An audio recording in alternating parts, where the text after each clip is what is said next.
This is 2016. One of these big brands, they were running a campaign with abnormal frequency cap. Somebody went and left a comment under it saying, someone turn off the damn frequency cap on this ad.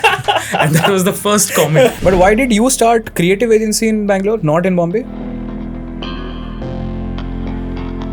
I'm from here, so it didn't make any sense to go to Bombay to. For creative agencies especially, Bombay works best because most creative talent, they were working at an agency while trying to get into films. Because that was the holy grail. Right? A lot of people get into marketing for this. You'll go and meet actors. Go and see ads. For a very long time, I thought marketing was advertising. I thought I'll make ads. Agencies listen to the clients and do everything for them in the short run. And in the long run, the same clients will fire you. True. Right? Because it didn't meet the targets. Because you set the wrong goal. You feel like clients cannot be catered from a distance. Right now you can cater anyone from anywhere. People have got used to opening up Gmeet and having conversations that they didn't have 3-4 years ago. I had clients in Bangalore who didn't want to do video calls. I would go from Whitefield to JP Nagar back to Indiranagar in a day. That's how I became a consumer of podcasts. So much time.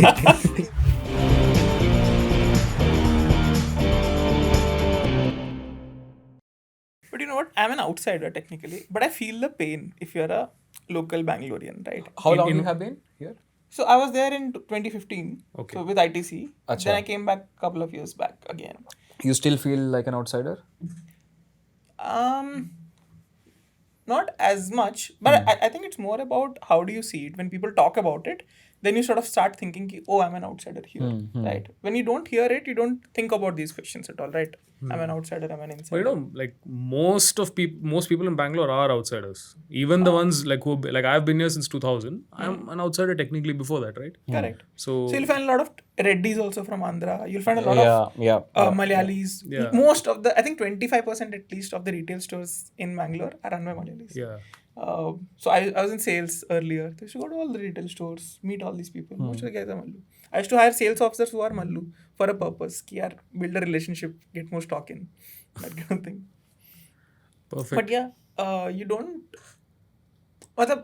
Even from 2015 to now, if I look at it, the way the cities got overcrowded, it does feel like, unfortunate, this place was much better than what it's, the shape in it which... So every city is local, I think so. Yeah. I'll think about my city, you will think about your city, I think. But I don't think the difference we have among other metros in India is that we didn't have a history which is 200-300 year old, right? All the other cities have had that. So there's been development, or there's at least been some kind of infrastructure planning for that much period of time, which we don't have here. Ours the growth is too rapid. Yeah, too rapid. Yeah, from if you see population stats from 90s to now, it's ridiculous. I don't think there's any region in the country that's had this much population explosion. There's also an interesting map of green areas in Bangalore. They've got concretized. Yeah. You know, you're in Sarjapur, right? So the Total Mall used to be there, right? I have no clue. Yeah. Total Mall opposite Divyasri Elan on the Sarjapur. That's a new Zepto office now. That is Zepto office now. Yeah. Oh, is it? That is Zepto office. And my first reaction was shit, more crowding. That's what I'm thinking. Oh, I live close by to that. They moved away from, so they moved out from Bombay. Yeah, they are. Bangalore, no? They're Next moving. month, I think. Yeah. Because of cost optimization. Do you think of the poetic justice in this? Poetic justice or poetic revenge, whatever you want to look at it. They removed about 50 retail stores to make it their office. That is to have house 50 retail stores. That mall. 50 retailers ko bhaga diya, including more, etc. Big Bazaar were there. Removed them. But do they need a mall? It's a big mall. It's a big mall. They have that many people? I think so. I suppose. I think so. So the reason they want to be here is they feel this is, I think, culturally a better... I think cost optimization, because that big of a space in Bombay... Two things. I think cost optimization also talent. Talent. I'm pretty sure it's talent. Yeah, for tech, for sure. Yeah, it's a heavy-duty app. Yeah. Pretty heavy-duty But app. this is very interesting. I was listening to a Dream 11 founders podcast. They're in Bombay, Dream 11. So he made a very interesting stat. He said the reason he's there is obviously he has some cultural he has a house and understanding. Something is there. Ancestral land. That's my kuch to hai wahan pe. But the interesting thing he said the average attrition in any Bombay-based companies is almost negligible in comparison to the tech community in Bangalore. So he said the average time spent in a company in tech in Bangalore, this is a while ago, he said is about roughly 18 to 24 months between them. Okay. Whereas in Bombay, it's almost 3 times that. People tend to stick on to jobs. So no matter where you are. So this new culture of, let me work in a place, jump in a few years is very prominent here. And he was wary of it. But the same person from Bombay, when he or she will move to Bangalore, will behave the same way. Probably. Yes. Probably. I can add to that.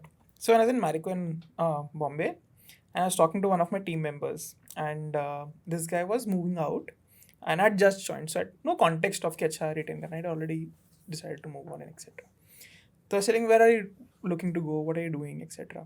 So this guy was saying, Hindi में बात कर रहा था, तो he was telling me that मैं ना कुछ ये वेस्ट लाइन में देख रहा हूँ, तो they talk in terms of central line, west line, east line. Okay. I like, what do you mean west line? I like, no, I don't like the culture of east line. वहाँ पे जैसे लोग travel करते हैं train में, that is not what I prefer. I prefer this culture, the Bandra, Khar West, etc. This is the culture that I prefer.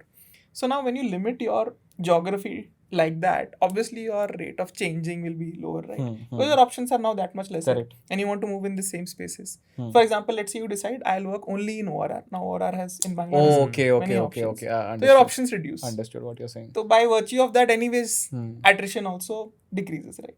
That's not a factor of age, right?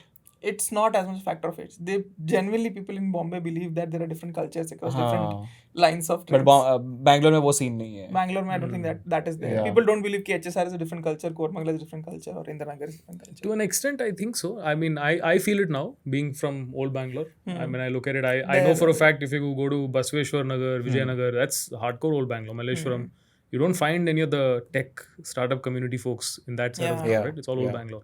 I think Jayanagar, JP Nagar is changing slowly because of the influence from HSR and the other electronic city and so on. But why did you start creative agency in Bangalore, not in Bombay?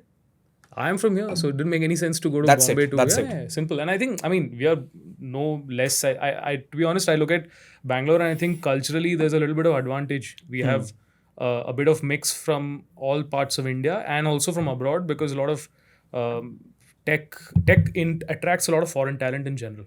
So I think because of that, our culture, I felt, is evolving a lot faster. And I think Bombay is a lot of old money, even though it's the hub for creative talent, no doubt about it. But I think it's changing. And we are no less. So if you ask me today, I would want to be here because I think we are when I was in consulting, we had this saying that this is the tester's market. Anything you want to bring new to India, you bring it to Bangalore first. And this is where you try it out and then you take it to other parts. So I think acceptance here is quite high. Is high. Which is also why you see a lot of migrant population coming out. That's the general culture of the city or the people. Very accepting of new things. Correct. So if you're a migrant, you're already taking a risk. You're already someone who's looking to explore new things. Yeah. You might just adapt better. And interesting choice in that sense, right? So what I've seen is, for creative agencies especially, Bombay works best because most creative talent, at least from 10 years back, was not creative talent at an agency because they wanted to do that.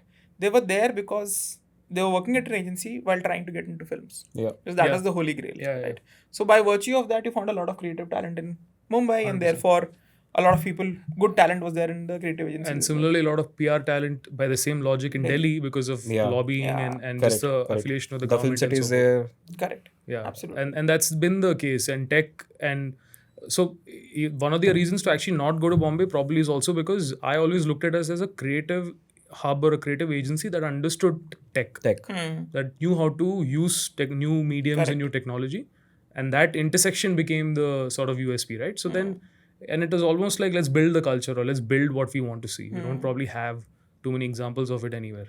Correct. I think that was a good move. I mean, at that point in time might seem risky, but today, in hindsight, I think you can say it's a good move because you understand the play. But is the TAM larger in Bangalore than Bombay? If you restrict yourself just to... No, I think, no, it's tough to say that. I think Bombay is very evolved when they look at marketing from the lens of, say, brand marketing, right? Yeah. So I think average revenue you might generate from your client from Bombay might be higher. Is higher. I feel so. Whereas I think in Bangalore, it's a lot of short-term experimentations, quick turns. So it's a lot more volatile here. So retainers are lesser here. Yeah, probably you might find, let's say, stability-wise, I think for a business like an agency, I feel Bombay is far better. I think you tend to retain clients from old school philosophies for a lot longer. Like we have this saying, if you go to a legacy business, right? until you really make a big mistake, they're going to stay with you for life. Yeah. Whereas in Bangalore, when you work with a lot of tech startups, 6 months mein kuch change ho gaya. The business model changes. Yeah. Then they're like, oh, sorry, we don't know how to use you. So we have to end services. Stuff like that. See, Bangalore can do that to the marketing head. Why can't they do it to the agency, right? 100%. So that's the cultural sort of difference I see. But it's very close, I would say, between Bombay and Bangalore. At least and now I think there are a lot of good startups even in the NCR region.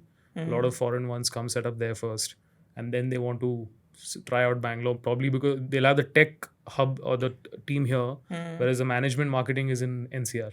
There's a lot of that also that goes on. So correct. Yeah, so I think each of them have their own sort of formula and playbook, but yeah, I think it's a sweet spot between Bombay and Bangalore. I think what Bangalore is now doing a lot more from my line of work is we're starting to make ads here, which is not the case even 5 years ago. When you say making ads, as in the production you are saying? Yeah, the video production bit. The production. We would go to Bombay for everything.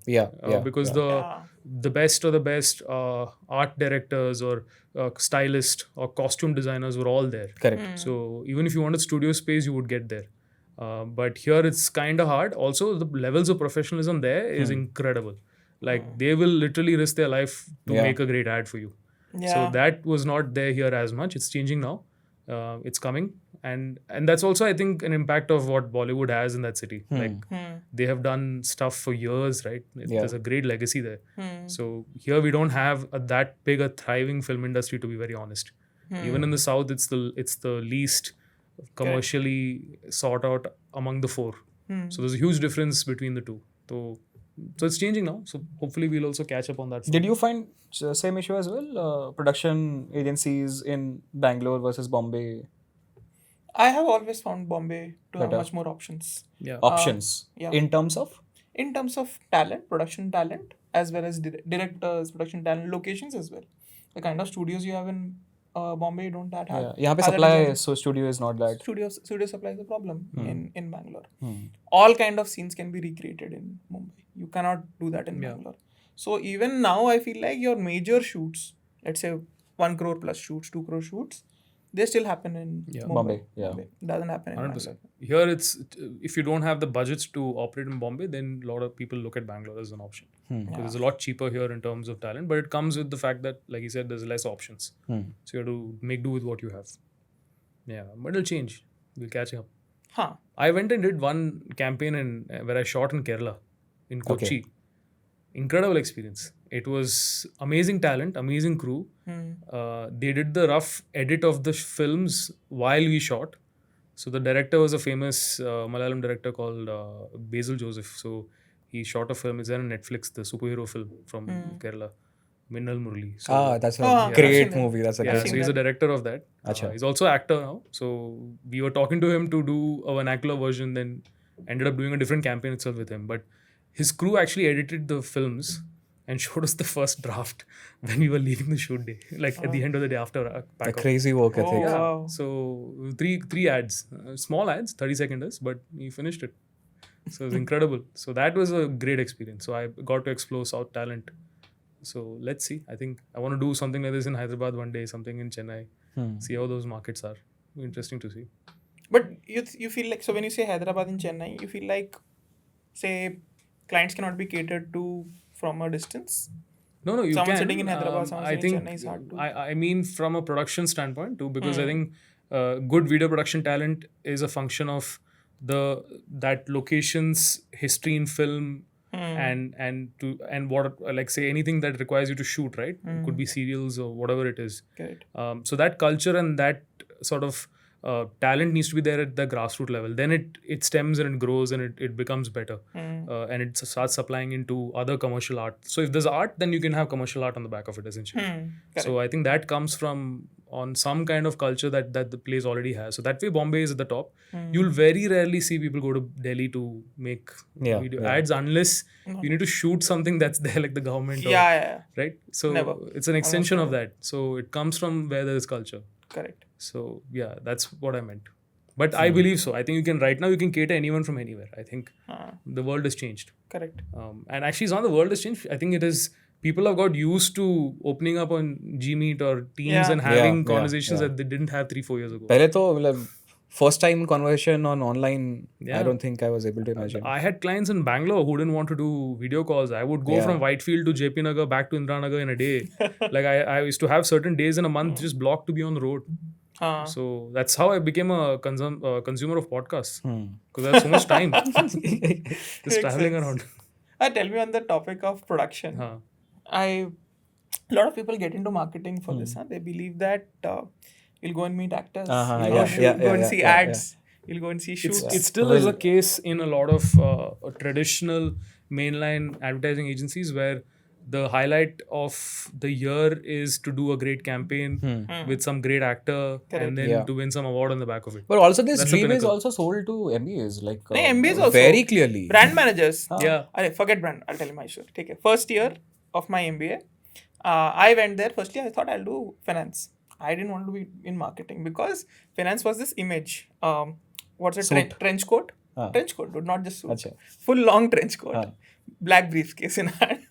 And we will do $1 million deals all the time. That is my image, right? So that's with that image I wrote CAT got into IIM, and then that's what I wanted to do. Which IIM you went to? Indore wala. So the first term, engineer, I had no idea about finance at all. Completely, kuch nahi samajh mein aata tha. So, but still struggled through it. It was the toughest time. 12 घंटे पढ़ाई कर रहे हो, 15 घंटे कर रहे हो, hardly sleeping. Age allowed to do that, so I was doing that. I was able to do actually very well in my first term in finance. Okay. And I realized in the process that I didn't want to do finance. Okay, so then I switched to marketing. Said ki, okay, now I'll apply only to FMCG companies. When I was doing that, FMCG was the top of in the marketing pyramid. Yeah. So said ki, I'll only do marketing. For a very long time, I thought marketing was advertising. I thought I will make ads. So I was training myself to be creative as opposed to being a marketing person, right? So, and I think that still that belief among students or people who want to get into marketing still remains. And what I wanted to ask you was this. Do you think brand guys or marketing guys should attend a shoot or not? I have my views on it, I'll tell you. But you tell me from a agent side of things. Should they attend or not? Yeah, see, I believe so because I've always done shoots with them on set. We've had good and bad experiences. The shoot we did with Basil itself, I remember there were a lot of inputs coming from client while he's on the seat, like filming, right? And that's not the best experience. Sometimes someone who's done films of what scale and got awards, and then some brand guy is telling, hey, aise karo. He wouldn't like it. But I think you have to also educate brand managers on. I remember one of the brand managers, one particular shoot, came and asked me, what's the difference between a line producer and an executive producer? And I explained the entire thing saying, we are here, we need someone in Bombay to do this for us. So we found somebody and then we got executed. So this is a nomenclature. So I educated her through the process. And she was very grateful. She was very cooperative. So sometimes I also feel they don't know how it works. Even I, for example, the first shoot I didn't know. I actually went to the production house and I was learning off my peers and my colleagues who had done it in the previous jobs, which I hadn't got the opportunity to. So I learned it on the way and I just went along with it. And I realized that a lot of times brand managers also need that education. Sometimes they need to be too, because you don't get this education in college. No one in company is going to teach you because you have a core business that you're focusing on. So it's only on the field, hands-on experience you get. So you need partners also who can do this for you. So I've always felt help them so that they can help you back. And then together you work. But luckily, I've never had a bad experience with any brand manager on set ever.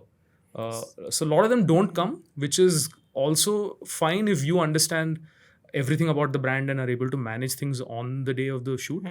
But often at times, or I've never been in this scenario, but I've heard this, that sometimes the output that comes is drastically different to what you have discussed internally in a BPM. Then the brand manager gets nervous. Right? That's when the problem. Then the trust breaks. Then they want to be there for every single shoot in the future. They want to control. Then it becomes slippery slope. So you have to manage this clearly from before. I always believe Murphy's Law is a great tool in this scenarios. Anything that can go wrong will. So just over communicate at every point with everybody involved, and then it goes well. So what is your experience? I think, I agree with you on the part that go there for the learning. I don't think the brand manager should help at the shoot. Help as in help interfere. Interfere, give input. Nothing. Just this shot is looking good, this shot is looking bad, etc. you stick, your only input can be, we agreed on this storyboard, Yeah. we shoot this storyboard. That's it. Beyond that, if someone comes and tells you that, hey, this might just look better, let the creative take that risk. You as a brand manager cannot take that risk, right? Especially because then you're also forgetting a hierarchy on top of this, right? Yeah. As a brand manager, you have aligned your CMO, your CXOs, everyone that this is what we're going to shoot. Now, what will happen? Let's say you shoot something different. You come back and you tell that, yeah, I liked it. I shot something different.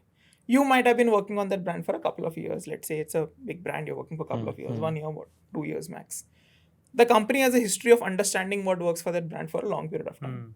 So optimizing for what looks good may not always be the right choice. Right. Optimizing for consistency is also something that you need to do. So therefore, giving an input and trying to say, let's say, change the outcome because you want, and people do this, people want to stamp an authority of, or their own signature on a creative output, right? So that happens quite often. So therefore, I mostly advise people that go there, go for shoot, great food. Shoots have great food, lovely food. They also have other things, which I can't tell you. Yeah. But go meet people, learn how production is done. First time, look at how day is created at night. Look at all these things, enjoy it, understand it. Don't give your 2 bits on anything and come back. That's how I primarily look at it. Yeah.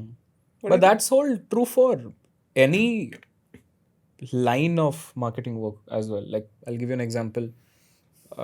In fact, I can give you 3 more examples. So let's say this is a large production shoot we are talking about. So let's say if you have hired a social media company और आपने उसको mandate दिया हुआ है कि okay ठीक है, you have to increase my followers, idiotic metric, but let's say shares. Don't interfere in the, so let the data speak first. Don't interfere in the process कि नहीं end में CTA में ये move करो. Because what essentially starts happening is, I have always noticed, specifically in social media, that the creative social media lead has an hypothesis, और वो hypothesis को उसको test करना है. So they are very very clear कि okay, we will drop it and then let's see data and we will try to see. After that goes for a final. एक तो there are 5 rounds of changes that have happened. You agreed on a certain thing. Then after the output comes, then you see, then you overcomplicate, then you give a last round of feedback. Then when it goes out, whose responsibility now it is when the data comes out? Is a very complex discussion that starts happening whenever an agency or whatever is owning data. If I'm just a supplier, conversion is not a problem. Absolutely. Isme. So in production, the layer is whatever we agreed to, I gave it to you, my job is done. It becomes even complex when data come into picture and you are owning outcome. And I don't see that getting solved because आपने अगर बोला कि creative brand manager को समझ नहीं आता है, they try to interfere, outcome तो उनके KPI पे है. Correct. उस पे वो double triple interfere करते हैं जाके उसमें. So that becomes outcome the brand manager should own. Yeah. Right. But interfering in the process for the outcome is something you should not do. Correct. But this is also complicated. Maybe both of you can give me a little bit more enlightenment on this. The problem is, I feel, and this is a big reason I've never worked on the agency side. I feel like the agency and in marketing, agency-client relationship in marketing is not equal. So when you're having that conversation, that whether I put the CT or not, you might have the right answers. But there is this hippo philosophy, right? Which means the highest paid opinion wins the argument.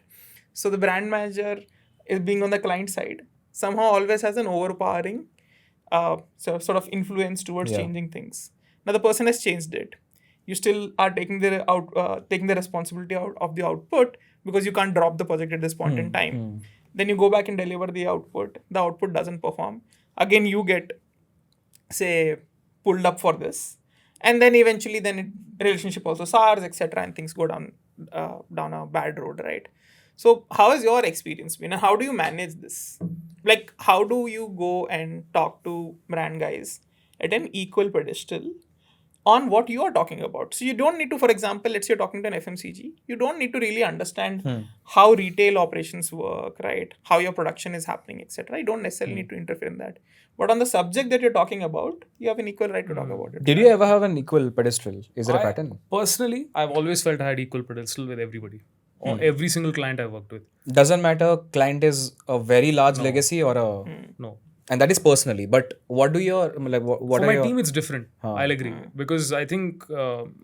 so I look at myself as an entrepreneur first. So, and I'm very passionate about business. And I keep telling the people I work with, that my loyalty is to the end outcome, not to you personally. So I also burn bridges with a lot of brand managers because of this, and I've done so in the past. But people who have the right intent understand what I mean and where I'm coming from. What I felt is I have always had knowledge to convince the other person. I've never been in a scenario where I don't have a know-how, and if that's the case, I know from before, then I'm very okay listening to whoever else thinks that they know best and following the lead. I also don't have problem backing somebody else. I think I played enough sport. We were talking about that. So I believe that if someone is in the room as a captain, then you back him. If he asks you to run from long off to third man to field, I do it. Like no problem at all. I'll do it for like 50 overs in a day. I've done that growing up. So playing sport humbles you that way, right? So I personally have those values that have really worked for me. In the team, I try to convey the same message internally to the team, saying if someone's not listening or someone is overpowering you, there's a reason for it. Either they are threatened, that could be one reason, or they don't have the confidence in you because that they're seeing some gaps in what you're saying, or simply put, there is a different opinion internally. All three can be convinced, and you can actually overturn all three scenarios if you actually communicate and say the right things. So understanding the people is very critical. So I try and do that, and I try to inculcate the same to the team. Senior members of my team do not have the problem. Some juniors might, because they themselves might. I think a lot of young people who come into our workforce, right, they somewhere have this feeling that, and especially in marketing, because marketing is a knowledge game, they feel that, oh, I'm not there yet. So it's not my place to speak. The client knows better. So sometimes that does happen. So we try to ensure that we nip it in the bud, that thought process internally first, and then try to sort of create that equation with the client. So, and it's also a game of trust. You develop it over time. There have been times when a client is absolutely adamant, and then I'm like, fine, you know what, you want it so bad, we'll back you, we'll do this. But depending on the results, and if it doesn't work, then next time you have to listen to me. Right. So that equation you set well in advance. And then it works. Then there's never a problem. So I also think I spend some time in consulting. So there, the entire game is around just this, right? It's solicitation and figuring out what people want and then enabling that. So bringing that to advertising, I felt is a lot easier. But as a collective, I feel, unfortunately, I'm told over the last 20 years that the stock of advertising has been falling. The stock of agencies and people who have been... AdTech has been growing. AdTech massively growing. Because I think so I'll tell you the other thing, right? So what I've noticed, because we do a lot of brand-led services and we also do performance marketing. Performance marketing is very different. Correct. Numbers dictate everything. Correct. So there's no room for opinions exactly. there, right? Whatever numbers dictate, you go in that direction. Simple. So there's no problems there. It's in the brand side where there are a lot of opinions. Oh, I want this shade of blue versus I want dark blue versus sky blue, for example, right? And then a lot of time goes down that. So there, I think a lot more of what I said is required to overcome challenges. Performance, nothing. I think it's smooth sailing. And that's also why I think that division is getting stronger, and obviously now I think it'll change with AI, but otherwise I think if you look at the last 5-6 years, there's been more growth for any ad agencies offering performance marketing and digital-led services than traditional creative services. Correct. But educate me on this. My view is that even in performance marketing, while it is true that yes, data speaks for it, I think the control is also shifting from the marketer to the platforms quite a lot. 100%. True. I think it's already gone. I think when a lot. When Apple introduced the 14.2, 14 point, what 16, is the 16. So the iOS 16. Sorry, 14. The 14, right? When they brought in that change, I think they got the SCAD network and all. Meta lost power that day, and as a function of which that backlash fell to a lot of us who are marketers. But यहाँ पे function change हुआ है. So I have so I'll just first add on to what Sanand was saying. Is completely agreed. I think the game is it's a skill set of convincing, negotiation, finding behind the scenes kya hai, trust building and all stuff.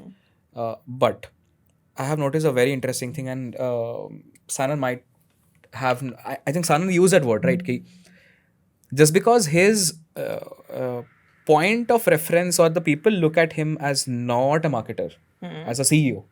वो CEO tag ही protector है. ठीक है. So essentially what is happening is okay, so let me speak for myself. So for an example, just because I am a certain authority leader on social media only, not, so अगर मेरा social media presence नहीं होता, I will not walk into a large company room and say and people will just say. If I was not handling Raj at that scale and I'm handling a 30,000 for creator, कोई नहीं सुनेगा उस पे. So pedigree, social signaling, speaking on events, PR signals a lot, which now I have a certain power which my team members may not have. तो वहाँ पे heat आता है उस पे. And that's what happens on the top line hierarchy इसमें. Performance में एक interesting shift हुआ है. So I started performance in 2014 when Google search ads used to be manual bids उस time पे. Everything was manual, every hour बैठ के करो. It has taken a massive shift. 14 से पहले there was the first automation that happened was on Google. They brought AAA UAC campaigns on the app install, which was a complete black box, and then your AAA started happening on your Meta. Then happened your iOS. Now yesterday I was checking, so Gemini ka beta has come. Your Google search campaigns are now linked with Gemini ka beta, where yesterday only I was checking it out. So you signal 3 headlines. It is now able to scrap your product and give you 20 other headlines and stuff. Okay? I don't need to change dashboards to go to a chat GPT and all.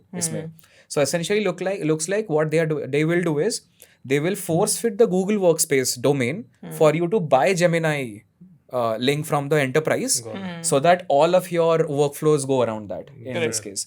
Now essentially power shift kahan hua hai? Power shift happened where marketers were only doing Google plus Meta, which are marketing tools, not Shopify, CRM tools, which are other funnel tools. Now the power has shifted towards you have to use at least 12, 18 tools, full funnel understanding, business understanding, CM2 understanding, CM1 understanding, PLN understanding and all. So that is the broader sense that has happened in this case. Now my belief, and there are already the problem statement started happening. So there are agencies who are just doing CRM. There are agencies just doing performance. Agencies just doing marketplace. Like the bet that I am taking is I'm not building a performance. I'm building a growth. So essentially I go to a company and then I say ki, hey, your current company does Meta and say ki I will give you CAC. I cannot do that. I will not promise you CAC if you just give me Meta. I need to have Shopify. Landing page optimization, UI UX design optimization, CRM and Meta for me to commit to that CAC. And then you can give me a certain cost. Now, which means my talent pool has to be stronger. It's and you will not find growth marketers at a scale. That is the shift that is happening currently. And this is a very interesting shift. I think we will see more premiumization. Right now, 60,000, 70,000 maybe you have performance marketing agencies. You have, but an average I think is 1 to 1.2 lakhs per month. It's come down significantly. Even the bigger ones are not charging more than probably 25-30 L a year if you do a 12-month contract, which is quite low in comparison. Which is quite low. In where it was maybe pre-COVID or even during the peak of COVID. Correct. So average safe to say higher. That overall growth marketing is on the upward trajectory, but 100%. Performance marketing is going down. Yeah. 100%. And the more automation keeps on happening. But I used to tell this to my team also, and I still believe so. I still feel hiring good brand and social, that intersection, right, of people who understand the two, technology as versus the brand side, is much harder than finding performance 100%. Because performance marketing courses have just volcanoed in the last 3 years. Everyone's doing course left, right and center. Then eventually you learn some bits here and there, and then anyone can open a dashboard and run ads if you really want to. You can spend on 100 rupees or whatever and learn it for yourself. So people are doing that and people are getting better. But the brand side, because also I feel, like you said, platform rules are now dominating what you do as a marketer, right? And that's a huge problem. And as a function of which people are now prioritizing that. So they think getting something, creating a 3-second hook on a Meta UGC ad is now considered a big skill and the only skill to prioritize, which is wrong. Because I feel that can quickly change with one algorithm change 100%. and you're redundant. Now all UGCs look the same. Exactly the same. True. I think Fredo did quite a lot of this. And just because they did a lot of this and maybe they spent money, everyone saw it and everyone just did the same. But you know what, I don't know if you guys can relate to this. You remember Dr. Bhatras? Yeah. We all know Dr. Batra, GDN everywhere. Like they had GDN on every single website that you can think of. But what do you think of them when you think of Dr. Batras? Hair. But transplant, that's it. Yeah, right.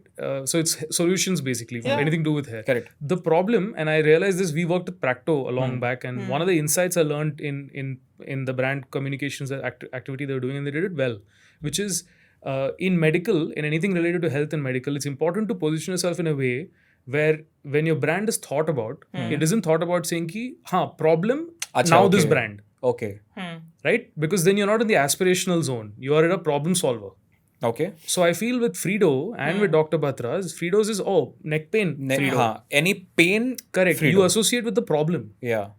But there's a difference in that. I'll tell you, there's a stage of brand question that comes into it. And I'll tell you the example of Saffola.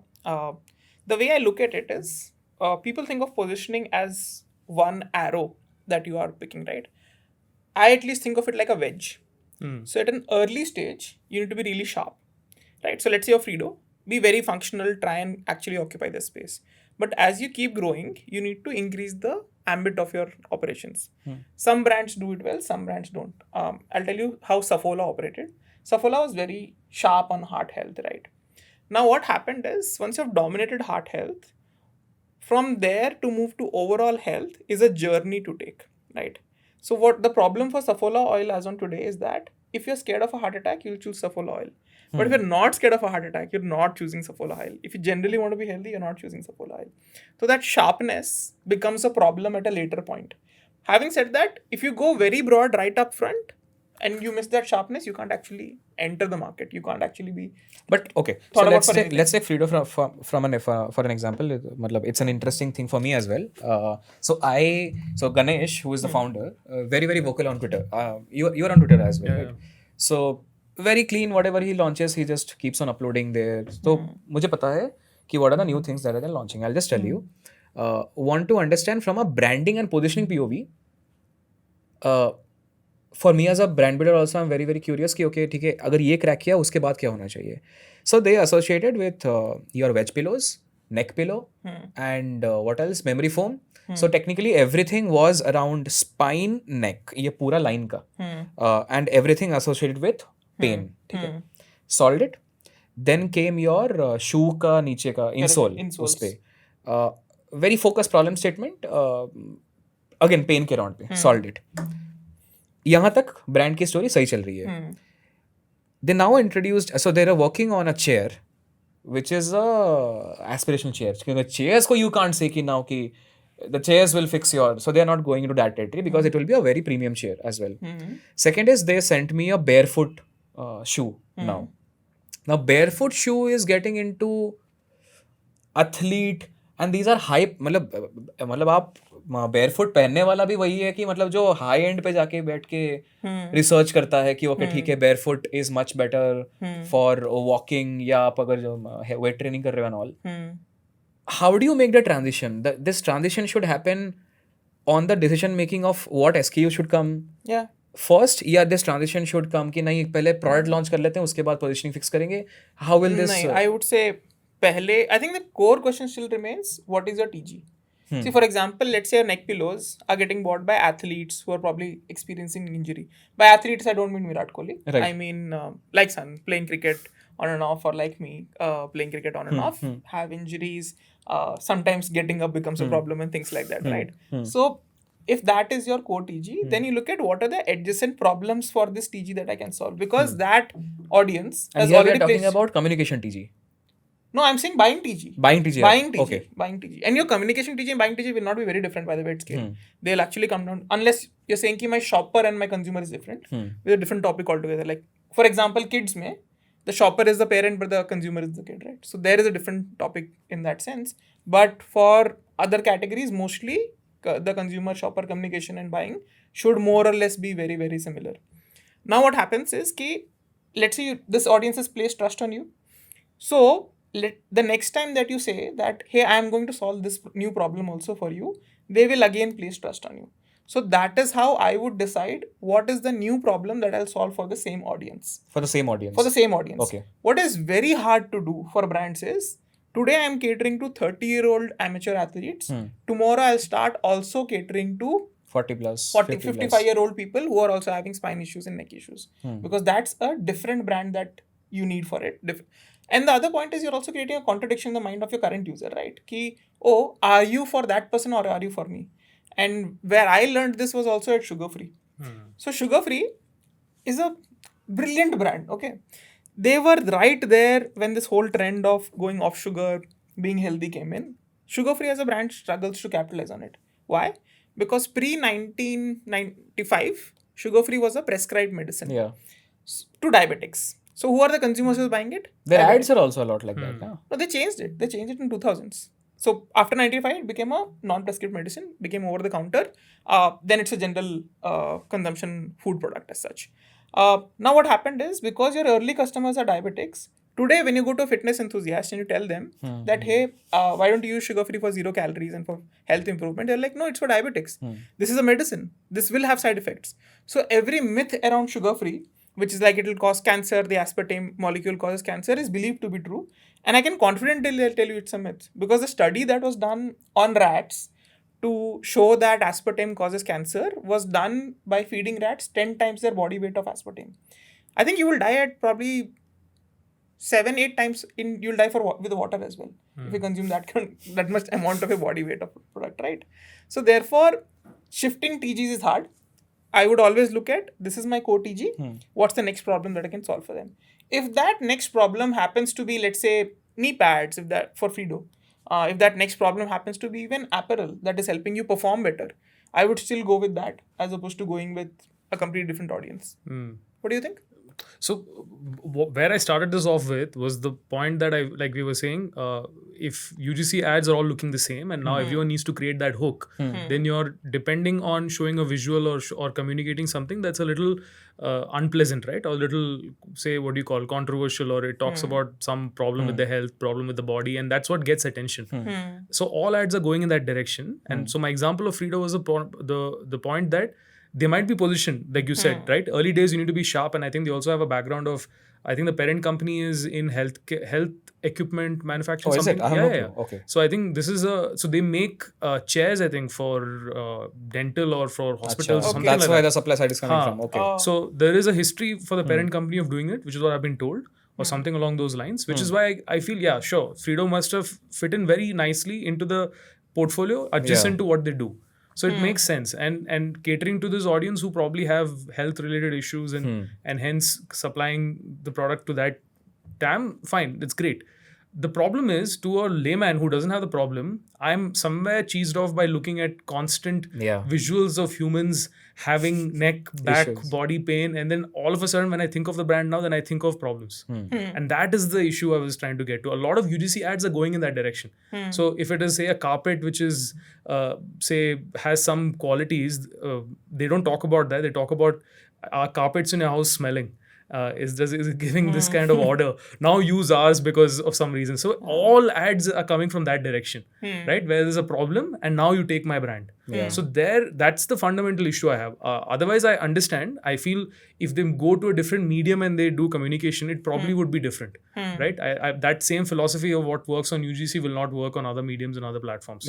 So maybe that change will come. But in all, I agree with what you guys said. There's merit in boxes on each. But I think it's how the brand looks at it internally. But that's also not just the brand and the communication. It's also a function of people like Sindhu. Correct. Like, in the sense that what frequency are you operating this as? Correct, true. For a non-buyer who's not buying, how many times do you force me to view this? Correct. True. So are you putting me off for my next purchase, or are you really confident that you're going to convert me in your 10th, 15th exposure? I know of brands where people are running 15 plus frequency, and the point is, like you said, right, for perf, data is everything.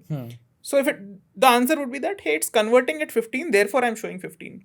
But what you're not answering is, what if you did not show 15 and what if you showed 5, took a break of 1 month, then showed 5? Would you have then converted at 10?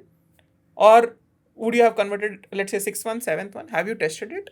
That is the answer that is missing. Yeah. So this is where there's no patience, no, for that. Patience. no, but this is a good viewpoint to bring. Just on that, okay, one very interesting story. This is 2016.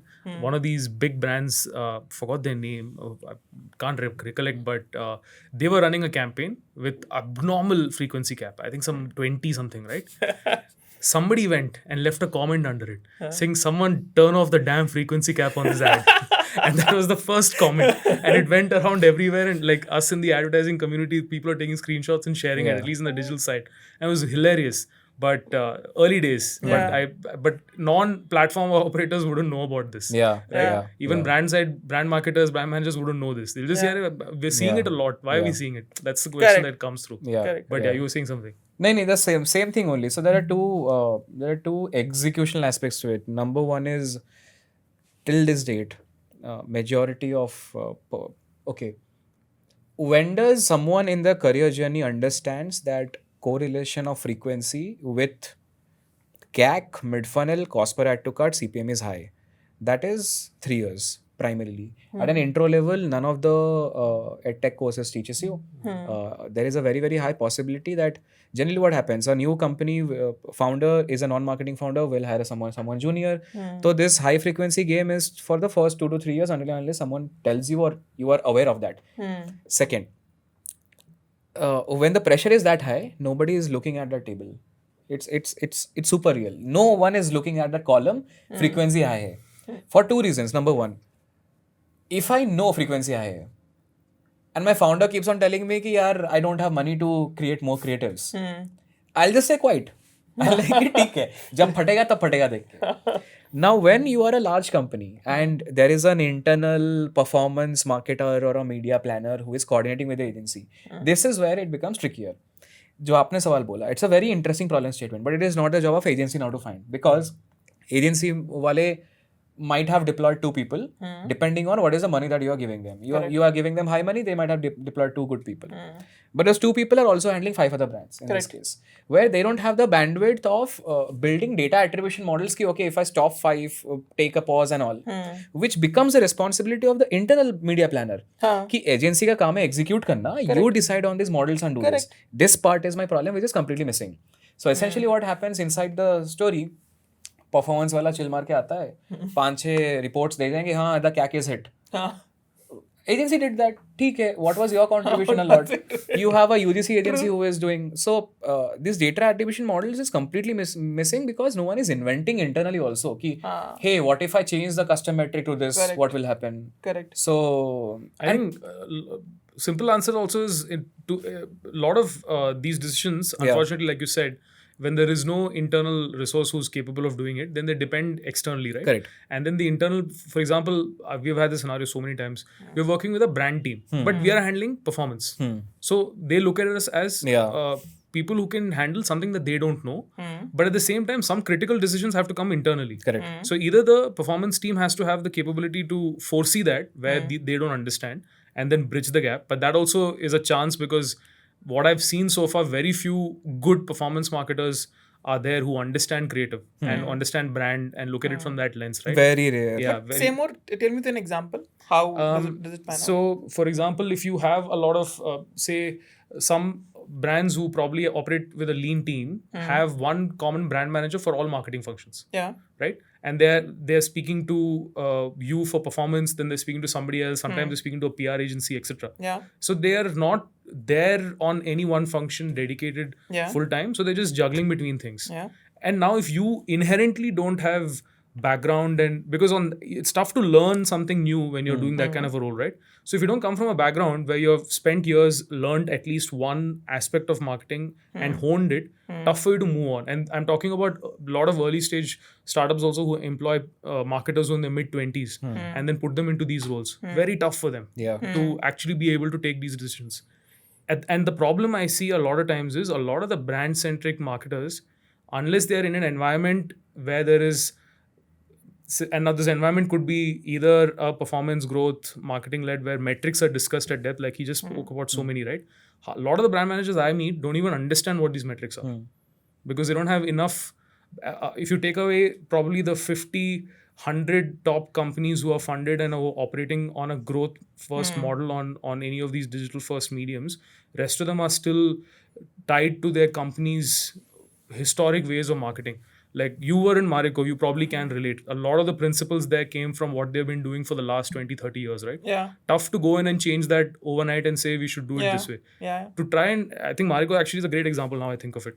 An organization of that type would not have too many Sindhu-like people internally. Yeah. So very difficult for you to talk to them Even about. when we have them, we found it hard to retain them. Correct, right? Because the culture isn't that where they want to be there for long term because they're not growing. Yeah. Right? It's actually not that they're not growing. They have to grow differently, which most people are not willing to do. Correct. So they decide to move on. So the problem comes there. So there it becomes a deadlock. And to be honest, I've met a few, and often than not, it's founders or people who have been entrepreneurs in the past who are in these roles where logic plays a middle ground. Yeah. They're like, okay, theek hai. So people are seeing my ad too many times. Yeah. Can that be a problem if it is not a great ad? Like the greatest example is I remember talking to a friend of mine that the Rahul Dravid cred ad, right? Yeah. I got bored after 10 days. Yeah.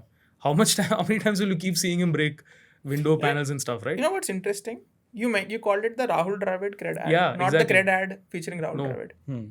No, but That says something yeah, about it is. how that execution sort of went through, right? But when you was talking about this, like you said, on the same context, brand guys are not understanding what these metrics are. What are they actually doing? And I'll tell you my experience from hiring also. So normally the way I would do hiring is, let's say I'm looking for a role, I would look at all the companies that I believe are doing this thing right. And I look at getting that talent in. So I'll share my experiences, but you tell me from your But perspective. here we are talking about brand leaders, the mid-senior, Could junior? be combination. I think Combination it of depends. what he's experienced. See, I've had experience working with CMO level, sometimes founder involved of large organization. Smaller teams, I think it's far more leaner, early stage funded. I've even had MNCs who have a small 3-member marketing team. So we've worked with them as well. I feel personally less people, easier, better, because fewer opinions, fewer Quicker decision distractions, and it's easier to get things done. But you have to understand in that first meeting, and I'm talking from an agency lens, which is how much does my client understand? I call it how evolved is a marketing team. And then you can then tailor your conversations as per that. Because if someone's hypothetically at level 5 and if you're having a level 8 conversation, you'll overwhelm them. And that's always going to be a recipe for disaster, especially if agencies also have another problem. We move very fast because we are doing a lot of things, right? So there's no time to take someone, hold their hand and take them through the journey. It's almost like we're running, now run with us. So that doesn't work either. But what are the brand guys doing? My question is that when they don't understand the media, what is it that their contribution is Inside the company? Inside the company. Sometimes there's multiple types that I've seen. In some, they take it to the higher ups and wait for and oftentimes we don't know what's happening in the closed room and conversations. But one beauty about marketing that I like is I feel the entire marketing function is like a wheel. It needs to move. So very rarely do people, even if they don't know something, stop activities. They still do saying, "theek hai, karte hain." So there's always an exploratory sort of a mindset ki we need to keep things moving forward. So when they don't know something, often at times, and either because they don't want to take the risk, they say no and let's do something else, or let's try to solve for something else in the entire chain of activities that you're doing, or it is that okay, I believe you, I trust you, let's move ahead. Either of the two. And then see, one problem I have, to be honest, is most brands that I worked with in the last 4 to 5 years, or even longer than that actually, people don't stay beyond 2 years average, right? And if your organization is not at the peak doing at least 3 large campaigns that are macro level versus and 4 or 5 tactical ones in a year minimum, you're not in enough scenarios to actually have the experience to know or to consistently take good decisions going forward. It becomes a big problem. It's like cricket, right? Like if you're traveling with the Indian team but not playing any match, like you're not getting match experience and you don't know what to do. Correct. Suddenly then one tournament you're playing because everyone else is injured. Yeah. Right? So there's a lot of that happens, I feel. And Dinesh Karthik 2019 final. Similar- 4 suddenly. Exactly, right? So sometimes you're a hero because you're able to do great things, and sometimes you're not because you're not equipped to be in that scenario. Yeah. So, True. and as a result of which I feel, and which is why I meant that, and I have the saying, which is agencies listen to the clients and do everything for them in the short run. And in the long run, the same clients will fire you. True.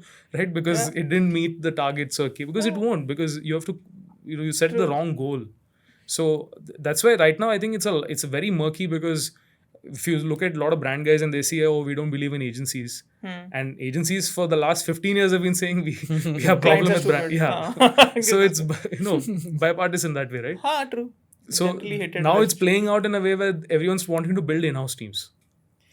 I'll come to that. I'll tell you the first part, okay? From my interaction of hiring people at well-known startups. A lot of marketing guys that I have looked at. So normal interview process is, what did you do? Why did you do it? Basics. These are basics, right? You did XYZ, why did you do it? The problem that I have seen is a lot of people answer that founder ko acha laga, kar diya. Yeah. To me, that is a disservice To the brand.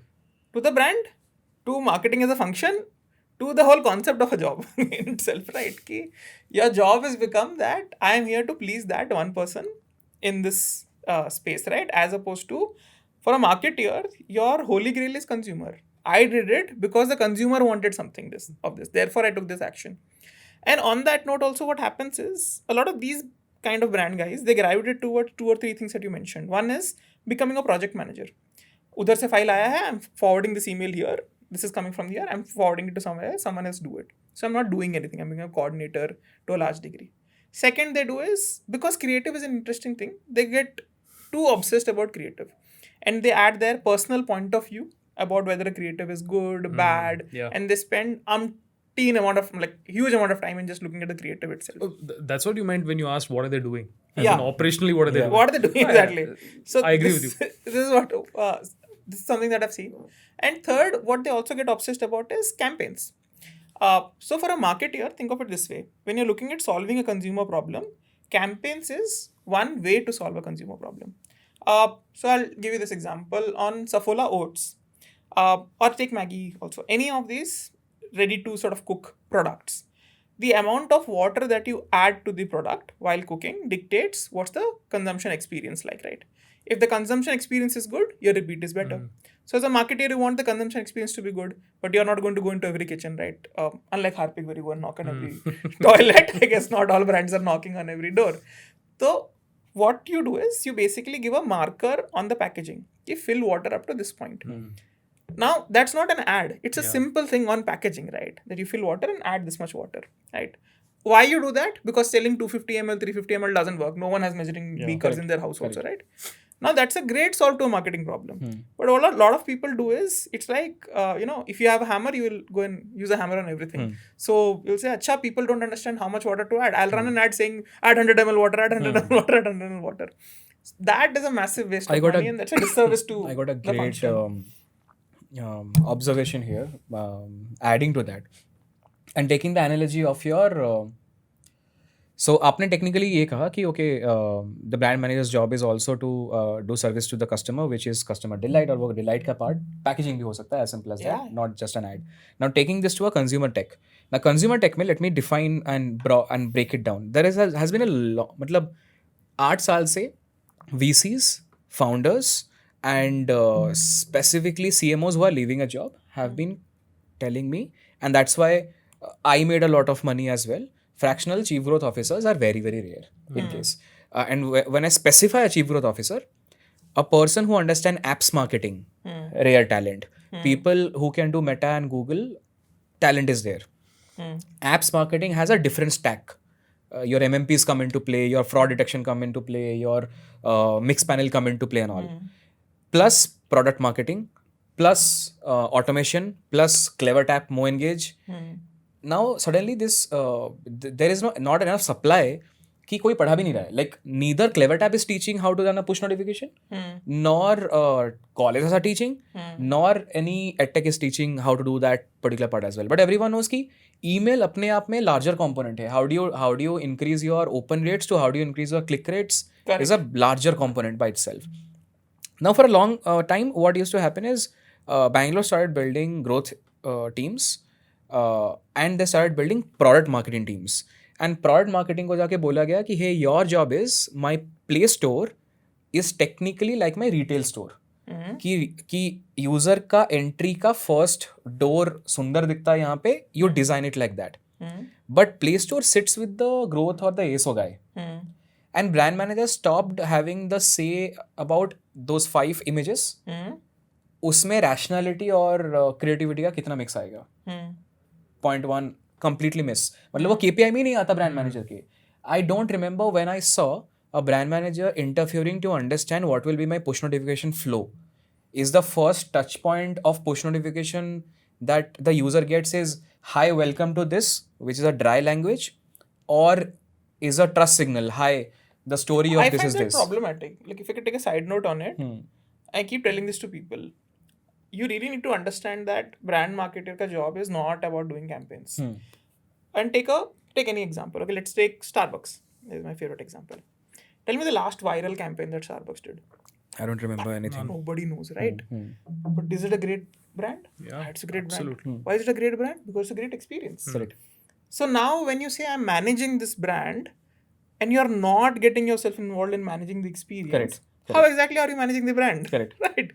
You are, okay, at best I can call you're a Marcom person. So whenever something needs to be communicated, you will sort of execute that communication. Correct. But you're not a brand manager in my head. So if a brand manager is not bothered about what is it, what's my product looking like on App Store, correct. what is the push notification that's going, and push notifications and WhatsApp, I'm very pinpointed, but still on a larger. No, I'm also very, it's my pet peeve, okay? Because a lot of people tell me that ये ad चला देंगे हम 3 महीने के बाद, this will be our imagery, etc. Okay, I saw your ad once in the last 3 months, but you sent me 4 push notifications today. Yeah. Okay, what is your brand? The higher frequency that I interacted with you. Correct. So if every day you clickbait me, that is my perception of you. Yeah. You're a clickbait guy, right? And then on ads you say, hey, women empowerment, everyone is equal. Like, who the hell are you? You're just tell me one thing. Tell me one thing. Just got a question. If your performance marketing is inspirational, aspirational tonality, but the user का first touch point पे you send 4 push notification about discounts. Very, very ultra rational. Yeah. Is it still the job of brand manager to design the flow hierarchy? Yeah, I think so. Correct, right? So essentially we are saying product marketing उसके अंदर आना चाहिए. अभी it's I don't separate. care if it's called product marketing, growth marketing, brand marketing, or performance marketing. There should be one central point which looks at a consumer experience holistically, as opposed to looking at it in disjointed manner. It cannot be segregated. Unfortunately, this part now sits with performance, and performance are rational people because आपने उनके दिमाग में targets लगा दिए हैं. I don't care whatever you do, give me a open rate of 5% is what the KPIs that was are there decided. even in marketing traditionally, right? Sales were given targets saying इतना होना चाहिए या फिर not entirely that way. So in say traditionally FMCG अगर ले लो, marketing guys own P&L, right? So it's not just marketing as a function, you own P&L also. So sales को अगर discount चाहिए या channel के लिए margin चाहिए, you give it out of your P&L. So you control to what degree, right? So at no point in time would I give something which in the long term is detrimental for me.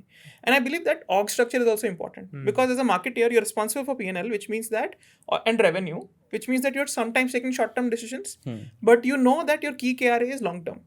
So therefore, you will not take short-term decisions that are long-term detrimental. On the same point, let's say when a perf guy looks at कि अच्छा नहीं, this is entirely data, discount दे दिया, देखो कितना conversion आ गया. ठीक है, आज आ गया, but अगर आप same चीज़ 1 साल के पीरियड पे करोगे तो आप सोचो आपका CTR कितना गिरते रहेगा continuously. And at that point, when you reach that point when my CTR on PN has fallen from let's say 8% to 1%, recovering from there is bad. Because now you have not just deteriorated this channel, organic channel, you have also deteriorated your overall brand. So that is a problem. No, that's how we have also deteriorated the whole channel itself. Very interesting. If you go to any CleverTap conference, I'll tell you a very interesting last 8 साल का transition. Your messages started having decremental value, moved towards WhatsApp. WhatsApp now have started in decremental value and going to somewhere else. Push notifications used to have crazy open rate. CleverTaps and all suddenly started saying कि okay, all the phone apps इतना push notification bombard कर दिया. They started having this philosophy कि okay, if you are not interacting with a certain push notification के app, the phone will not मतलब will block the delivery. Will automatically block it. Your Xiaomi's and all of the world are doing it. to that extent that, okay, MoEngage, CleverTap and every, CRM platforms started building something called in-app inbox. Okay, we will build a notification center. Okay. Because people are not able to see. And that's why the notification center came into play. Now, notification center बीच में चला. Product heads आके बोले, यार, this looks very shitty in between. Let's remove it. What extra can we do? Let's build stories. क्योंकि Instagram stories है आपका. तो same notification center अभी story के format में आ गया इसमें. तो essentially मोटा point है, every time a new thing comes, ये 6 महीने के दबा के sales targets kills the whole flow. Yeah. And that's how the thing has been always. There's a old saying, no? Marketers ruin channels. Yeah. It is what it I is. think in one Shantanu ka podcast, Shashank Mehta said this: the best way to build a brand, the fastest best way to build a brand is to build it slowly. So you just do it right. No, I agree with that actually. Out of the other, and that's how you build it. Yeah, and I think a lot of the organizations now, which are funded and VC backed, it's blitz scaling, right? It's growth at all costs. Yeah. So then where is the time for a brand manager to sit and create that hierarchy, a chart and to check? There's no time for all that. Sacrifice something, right? You have to sacrifice. So let's say आप discount run कर रहे हो एक साल से. Now you decided कि oh no, my brand is getting it. So I will not run this discounts. Your 1 quarter is going to get screwed, right? Yeah, correct. But do you have the patience to screw 1 quarter and then for a fix it. long-term future and then fix it over a period of time? I think 2 things in this that have happened, I believe, is that one is, at least in Bangalore, no template of that sort has played out ever for people to take inspiration. Okay, we are intentionally screwing this quarter, we're going to recover that. In legacy brands, that has happened already. So they know कि अच्छा हम ले लेंगे, hit चलेगा. अगले quarter में देख लेंगे, उसके बाद के quarter में देख लेंगे. So one, they are ready to do that. Second is obviously every month, every week is a number game. So then I don't actually have the balls to take that call that I'm it's also probably not their call to take. Na? There's somebody up in the chain that is taking the decisions. Unless this is something that's accepted at a very top, people below will not be able to act on it at all. Unless like the CEO or the founder says, "ठीक है, we'll let 1 quarter go. I'll handle the investor pressure." Depends on your startup as well. Like I have been, will not name, but you will relate. Series A, Series B, Series C. A lot of briefs that come to me as when I was doing independent, now doing a firm, whatever, is, hey, my deadline is I have to raise Series A and these are the numbers I promised. I'm sending you the deck. Please read the deck, back calculate and give me a plan. You name it, I will do it. So essentially I'm doing it for the next fundraise. Okay. Now, I have more power to demand more money, hence I'm a premium person because आपके अंदर आग लगी हुई है, I will capitalize on that part. But essentially what is happening, every time I have done that and in all the conversations, at least every 15 days, I'm a part of investor conversation. The investor is sitting. ठीक है वहाँ पे. To that extent, the investor is telling, why are we not trying, 2 months back, I was having this conversation with an investor. He was telling me, why are we not trying Taboola Outbrain. And I'm like कि नहीं आएगा इस पे, ये category पे नहीं आता है, I have tested. No, you have to try इस पे. So I just said okay, because it is not my job there to take a decision on their behalf. There is a marketing head setting. I'm sometimes surprised why am I directly being forced without going via marketing head, and marketing heads and founders are being quiet. So I was like, okay, ठीक है, we'll discuss. So I go on silent mode and then these people discuss internally. And then they come back, यार कि ये करना पड़ेगा क्योंकि उसने बोला हुआ है तो करके छोड़ दे उस पे. So and this is every time's conversation that it comes down to. So essentially that's what I was telling you is the conversation of blitz scaling that I have noticed in Bangalore is not a choice of a founder at a lot of times as well. It's a choice of current investors कि मेरे को next round के लिए दिखाना ही पड़ेगा इतना drastic growth. Because the investor is also thinking this, right? कि next round में मैं सामने वाले को private equity को कितने भी बेचूंगा. Exactly. Which is the revenue multiple. So I'm going to do that. So that ecosystem maturity, I think, has to happen. Yeah, and that's trickling down and playing a role, impacting marketing as a whole. And a lot of marketers now are trained to do this. And they not trained to build actual brands. Correct. And that's becoming a problem. True. So it's a cycle. I think now it's good, right? Funding in a lot of ways is dried up, and everyone's and this is the time now where you have to show your mettle as a marketer. No, that's why suddenly you spoke the right word. So this blitzscaling जब हो रहा था तो all the performance marketing agencies were not given a target of CAC ROAS. This CAC ROAS is a last 2-year phenomena. To that extent that every 6 months we will window shop agencies and we will say कि अरे पुरानी वाली ने 4 दिया था, why are not and giving they 5? go back. And Now, they again go back. Yeah, because there are times when, and this is the worst, right? When someone's upset with an agency and they come to you, it's actually a bad time to take somebody on because they're coming with resentment. It's like a breakup. Right? So it's, you're the rebound. You're a rebound agency. Rebound. So you're not really in a position where you're going to succeed, to be very honest. And then do you say yes? At times, if the problem can be solved, and it depends on what went wrong. So sometimes it's a pure CAC problem, right? Where that category, we had this instance with a coffee brand who came to us and said, we want to sell at a CAC of 67 or something like that, right? Brew and Nescafe at 200 something at that time. This is 2017, 18, 19 in that window.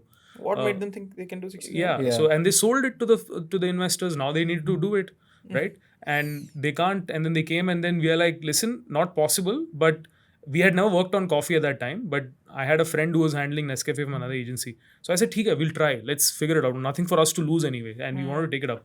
So we did month 1, I think 900, brought it down to then eventually we came down to 330.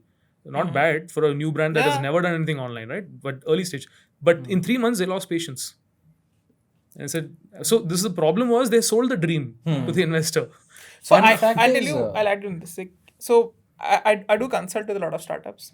There are words that I hear and I say, "Nahi, sorry, I don't think we're a right fit." Like this person was running a healthy food brand based out of Mumbai.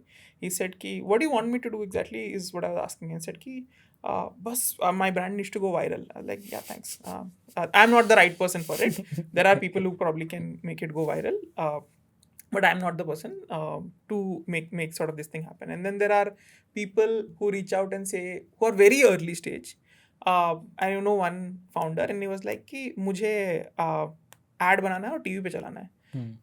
I was telling him that, dude, why do you need to go on TV? But eventually I came to understand that it was just his aspiration to run his brand on TV. He was not evaluating whether this media vehicle is important for me or not. His money was not even sufficient to, let's say, run a proper good intensity campaign in Bangalore itself, right? But he said कि नहीं Kannada TV में डाल सकते हैं ना. Like, अरे but करना क्यों है? Why are you so obsessed about TV? Childhood dream of running ads on TV. And for me, it's been like I've done TV. I think this medium is also declining right now. Why are you even and of course that medium makes sense for a very different kind of audience at a different scale. But it's not right for you. Yeah. And beyond a point when I have these illogical conversations, I'm like, so thank you. Best of luck with the business, but I can't be the right person to help you in this state. Yeah. But plug on this is let's talk about virality then. I was asking you, why did you name your agency? You call it why or why? Virality. Virality. We will be. We only. No, we're not doing that English thing of we. नहीं उनका W है. W. I don't think anyone pronounces it perfectly. Yeah. I don't think people know also. True. But anyways, why do you call it virality? Because, so here's what I think. I think if as a marketeer, right, that's your key client, right, mostly.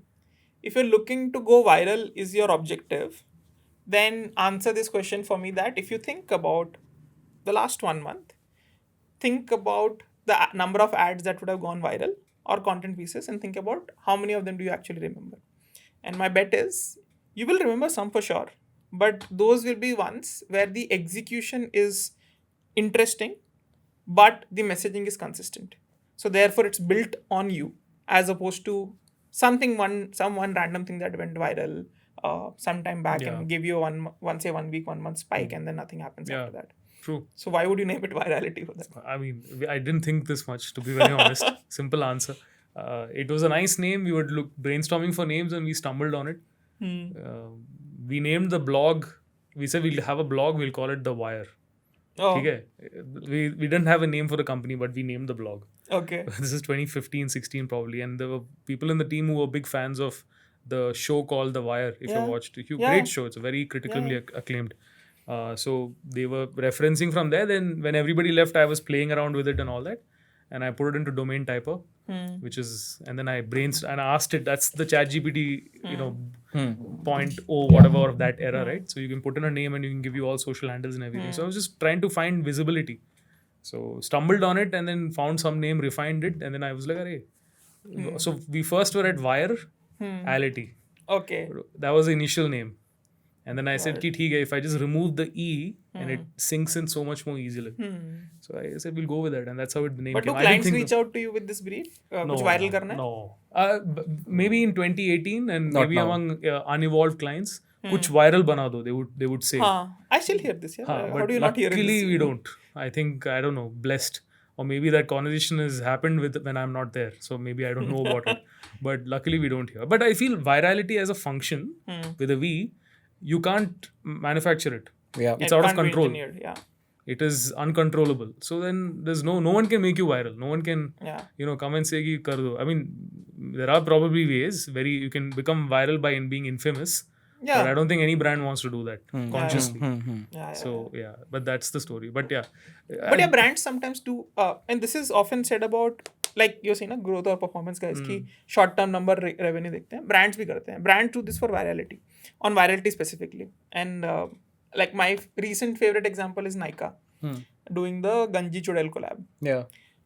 In my view, there is no rational reason for a premium brand with young women as target audience to go and tell them that you will not get attention from your opposite gender. Firstly, getting attention from opposite gender is an important part of life. The brand should not say that. Second, you will not get attention if you don't have hair. The brand should not say it. But doing a collab with Ganji Chudel does give you lot of eyeballs. Gives you quote unquote virality, right? So I would see that as an example of where brand guys are also short-term thinking. They want that immediate fame. They want to go about town, say that, hey, we did this very interesting thing. Come look at us. Maybe for awards. For awards also. Awards is the holy grail. If you win awards, you get promoted. You get like... Awards used to be an agency thing. I don't know when it became a brand. No, brands also. You look at... So, for example, Cannes every year has the most creative brand of the year. It's either Apple or Burger King that has been winning for years. Yeah. And I think Samsung sometimes comes in or somebody else comes in and then they keep coming and going. But these two brands have significantly been there for the last 15 years or so. But do you get briefs from brand heads and all who are like... I get pitches. There are a lot of sometimes intention of a campaign is awards. Yeah. You get pitches where agencies say... Agency comes and says that this is a great idea. You want to do it. Don't put money into it. I don't need your money. I just need you to sign off on it. I will, let's say it's a print ad. I will put it in some newspaper in Nagaland. No one will see it. Nothing will happen about it. And but we'll use that as proof for submission to awards and we'll win an award. There were a few examples, no? You guys remember Puma Dive? No. Yeah. I never saw the campaign. It's, I think, some... In fact, all the campaigns that got award, I never saw. There's a format for that also, how to do it. I learned it when we had people from those bigger agencies who worked with us. They manufacture lies, straight up. Like there were case studies in which they would say 80% of our survey indicated this. Where was the survey? There's no survey, but they just put the line because no one goes and checks all this, right? And often at times winning awards is also a function of lobbying and who you know in what. Correct. Because I find it also conflict of interest if the brand that did the campaign and then you had that campaign in one category nominated and the CMO of that brand is the judge of that category. Yeah. Like, how does it work, right? So, and it's very flawed. So, people who are judging all of these Cannes and whatever else are actually people who are from advertising itself. Yeah, 30s and 30s, 40s and 40s are also like that. So I don't understand how that works because it's just ludicrous because in sport you can at least bench it against some performance, but in creative field, how do you do that? It's very difficult. It's not even like a pure voting system where all, like it's assumed there is an ad club of India and all agencies and brands who are in India are registered and everybody gets a vote and then you send in a vote. It still makes sense. Somewhere there is an acknowledgement from the community. This is just few people doing it. But there's also a need to differentiate. Are you awarding creative work? Are you awarding brand performance? These are two different things. I think brand performance is FE's award. Yeah. FE's award is the only award which is strategy and everything else is the brand wala. Yeah. It's the creative part. So I'm not even sure why these brand guys are on that panel. मतलब तुम्हें पता ही क्या है creativity के बारे में इतना अच्छे से. That's also there are a lot of other people who do it better. I mean, I can give you a point of view. Yeah, this looks nice, or this is, or say I like it because of these rational, or I can tell you. See, the best thing I can tell you as a brand guy is, my consumer will react to it in this manner. Yeah. Because I have interacted with my consumer that many times to understand their preferences. I'll tell you a small story also on this. We're doing a campaign on Saffola Oats Pay. And see, one thing I've realized is most marketing and creative folks are left-leaning and libertarian 100%. in their approaches. So what they try and do is they try and do newest things as such. So what we also were doing is we wanted to show the man cooking, the women going to work. Okay, nice idea. It's like on table, this table, it sounds nice, right?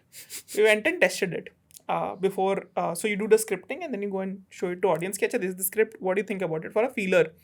And I won't name the market because I don't want to be say negative to any particular section or geography. But women from this market came back and said that, it's nice, but I feel like this is territorial infringement. That kitchen is my territory. Yeah. I don't want that guy there. Okay. I want me there. I want to be working also, but I don't want that space to be taken away from me. Right. So when you start thinking that, I understand all kind of creativity, I have all of these great ideas as a marketer, you somewhere are making that mistake. What you really need to do is you need to understand your consumer.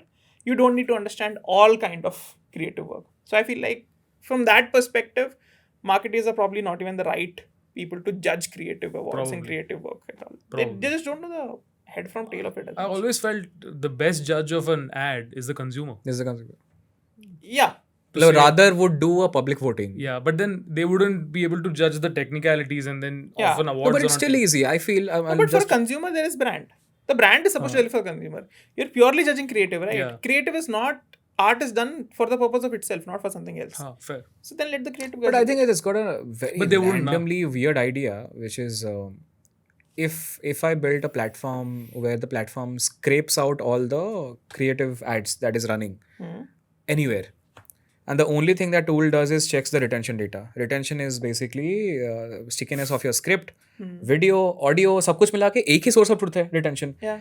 And मैं threshold लगा दूंगा कि okay, qualify any ad which has got more than 20,000 views. That's it. That's the only qualifier. But only give me a on retention. फिर retention के ऊपर you can build other models कि okay shares किसके ज़्यादा हैं, ये किसके ज़्यादा हैं. So which essentially means, and then you put humans to say ki, okay, this is what public voted, and then now you creatively judge minute sentiments is still much better evolved, I would rather say. For the creative or the brand, what are you saying? For the creative ads. For the creative ads. For the creative ads. For the creative part of the award, right? That's fine. Kyunki if you put complete human, it's all then मतलब under table क्या चल रहा है, ये क्या चल रहा है, वो क्या चल रहा है उस पे. You are putting out objectivity out of the question. Everything is then subjective. And there's one more point also on this. What I've seen is, so I don't know if you've ever tried this or used it as much. So in large companies, when you do a large creative campaign, you test it typically with in a quantitative method. Right. And the most popular methodology is called Link. It's owned by Kantar, Millward Brown. It's a black box method, but they show ads to people, etc., and you get responses. See, this is also a part where actually some learning comes into picture. Okay, so the Link gives you a report. Okay, this is the percentile score. This is how people are rating it. This is what people like, dislike about it.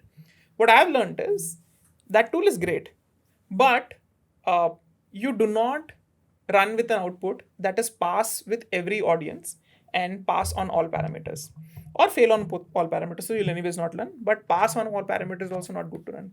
You always need a creative that gets a reaction, and some reactions are polarizing. So unless and until you're polarizing someone, and let's say you're not doing that and you're running an ad that everyone is saying, good, then you're not actually going to work in the market. Because they are being polite. And India as a market is also what is, from a research perspective, is known as a top boxing market. So India में कुछ भी दो ना, ये चाय अच्छा लग रही है, हाँ अच्छी लग रही है. No one is like कि नहीं बहुत गंदा. No one says that. Contrastingly, Japan is a bottom boxing market. बहुत अच्छा होगा तो 2 देंगे 5 में से. India में बहुत बुरा होगा तो 4 देंगे. So therefore, when you use that tool also, you look at, okay, is there a polarizing view coming or not? Is there an active reaction coming from the audience or not? And then you say that if there is an active reaction, then I'll run this ad. Else I'll not run it. So so these kind of things also sort of play a role. Got it. Yeah, very interesting. The top boxing, bottom boxing is very interesting. I just realized that now. I heard it for the first time, so I'll just go and research. I didn't know that was a term. Of course, I knew the phenomena because if any brand is rated 3.5 on Swiggy, for example, right? Yeah. They're trash. Correct. They're like really bad. Correct. Yeah. 4 is like dicey. Correct. So yeah, makes sense. Interesting. So you coming back to this point, right? You said one of the things that you spoke about in hiring, where you look for these things of organizations that have done. I'm assuming now being at Cult, which is operating in a slightly different from Marico, what's the difference you brought about in hiring between a traditional organization like Marico versus a Cult? When you're at a large organization, a lot of your work is also about understanding that organization and how do you make that organization perform. So, for example, ITC is an even larger organization, right? In ITC, it didn't matter what the market did. It didn't matter what consumer was doing almost to a very large degree or competitor were doing. If ITC focused on something, ITC did it. It's just too much of power, right? Too much sourcing power, too much distribution power, too much money also with cigarettes, etc. that comes in, right? So you can actually make it happen. So you look for people who can work in that environment, who understand the philosophies and basics of it, apart from having basic functional understanding of marketing. So you look for that. Just tell me more. So you look for people who are agreeable or disagreeable in this case? No, you look for people who are agreeable, but with functional competency. But still, the sentiment is agreeable, not disagreeable. It's not disagreeable. Because in startups, we look for startups, I completely flipped it. I do not want people who think like me. I almost, for example, I am an over-logical thinker. But were you an agreeable person before in MNCs because you spent a lot? I think as a personality, I'm not an agreeable person. That is my personal personality as such. I'm not someone who conforms. I'm not someone who enjoys optimization exercises. I'm someone who enjoys disruptive exercises. So my best stints have also been in new launches. Where I've done new brand launches as opposed to running large brands. Running large brand में अच्छा 10% growth आ गया. I'm like, हाँ ठीक है यार क्या हो गया? Nothing. If I did a good job, it was 10% growth. If I did a bad job, it was 3% growth. मतलब मैं 7% delta में मुझे मजा नहीं आता है. So that's the kind of person that I am. But coming back to the question that you asked, कि how I'm hiring at in a startup kind of a situation, I really look for people who are very different from me. You should have a very different point of view. At the same time, I want you to back your point of view with a logical thesis. Because I don't want another person to come in and agree with me and for him to be sitting across the table and waiting for my instruction to do things. Because that's not the way, that's not going to give me the output that I'm looking for. How do you check that in interviews? That if you have to check me in an interview, would you tell me a statement that sounds very... मतलब जानबूझ के statement डाले हो ताकि reaction आए for you to judge? Yeah, मतलब you have a certain style? I pick up situations. Say this is the current problem that we're looking to solve, right? And then I look for how would you solve those problems. Similarly, work that people have done, how did you go about solving the problem? So for me, your thinking process is far more important than exactly the result that you got. And if your thinking process is exactly similar to me, I would say good, but best of luck, maybe not the right fit here, right? Because I want to build a diverse team. Simple things, yeah. For example, if I'm hiring on social media, by the way, don't even look at the social media content that goes out on Cult's handle. I don't look at what goes out on Instagram. What I do look at is outcomes. Which content buckets perform better? I'm looking at that. Right. But if you tell me that, for this specific audience, can you judge whether this thing is going to perform or not? I'm a bad person to do that. I'm not even the audience for it, right? So why am I judging that creative as such? So therefore, I look at a very, very different approach in that sense when I'm looking to hire in that space. Similarly, when I'm looking to hire someone in Perf, I don't want someone who is again thinking like me ki acha overall brand ka kya hoga, etc. I want you to have that understanding. I don't want you to be doing that right away, right? When it comes to activations, so Cult, we also have on-ground teams, right? Activations is again a very different skill. So I want you to be able to do that and add different and more values than what I can bring to a table. If you're thinking exactly like me, I'll go and reach out to an agency and tell them and make that happen. I don't need you for it. Got it. So very different approaches to hiring. Fair. So my personal view on how do you start a brand is in terms of what marketing exercises you do. Despite being a heavily brand person, my view is that first should be product-led growth. How much can your product get attention? How much can your consumers, smaller base, talk about your product to other consumers? The second becomes then you start doing some disruptive activities. Think of it like this. Let's say you're launching a coffee brand. You go to all the WakeFit stores and wake up people there. Yeah, wake it up. So that's what you're doing, right? You do some kind of PR so that you get earned media attention. You're still not paying. You're earning, right? The media attention. Third is when you start doing perf. And it follows the same principle of FMCG. Distribution before advertising, right?